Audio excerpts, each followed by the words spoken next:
versus 7 match out east, the Brooklyn Nets hosting the Boston Celtics. So I just want to say this. It's an absolute bummer that Jaylen Brown is out for the season for Boston.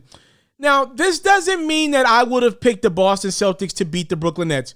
But let me just say this. Had Jaylen Brown been healthy for this series, and you got to really understand the game of basketball to go where I'm going with this, I believe this would have been a 7-game series. Like, obviously, James Harden returned at the end of the regular season for Brooklyn, but I think the Brooklyn Nets got to work out some kinks. Now, good for them. They probably got the easiest with Jaylen Brown being out for Boston. I know Jason Tatum's been balling. This is probably the easiest matchup you can get out east right now with Jaylen Brown being down. Well, first and foremost, Kyrie Irving, it seems like every time he plays against his former team, he torches the Boston Celtics, and that's usually when they got Jaylen Brown, let alone with Jaylen Brown being out. Kyrie Irving goes at Kemba Walker pretty much as good as he goes at any other guard in the league. He embraces that matchup against Kemba. Kevin Durant is incredible. I expect him to have a big series. As good as Jason Tatum is offensively, I'm not seeing the same strides in his defensive game that I am in his offensive game, and that's a little bit concerning for me for a guy that I believe has all-time level potential. I don't see it on the defensive end of the court yet. I think James Harden can kind of comfortably work himself back. I'm going to be respectful to the Celtics and give them 1 game in this series. Let me just say this. If the Celtics are able to get 2 games at least in this series, if you're a Brooklyn Nets fan, this should be troublesome for you.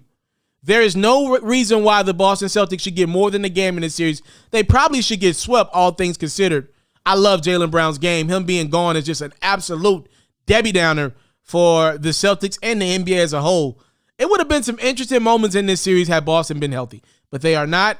I think at the end of the day, star power does matter, and the Brooklyn Nets got 3 of the best scorers to ever do this thing. Not to mention Blake Griffin has been playing some really engaging basketball since being brought in with Brooklyn. The Nets understand it's championship or bust. They're going to get the ultimate criticism, and I do believe the Brooklyn Nets are the new villain of the NBA. And I know that sounds crazy when LeBron plays on the Lakers, like the Lakers, the most powerful NBA brand. LeBron, the most polarizing, for good or for bad, NBA player over the last 2 decades.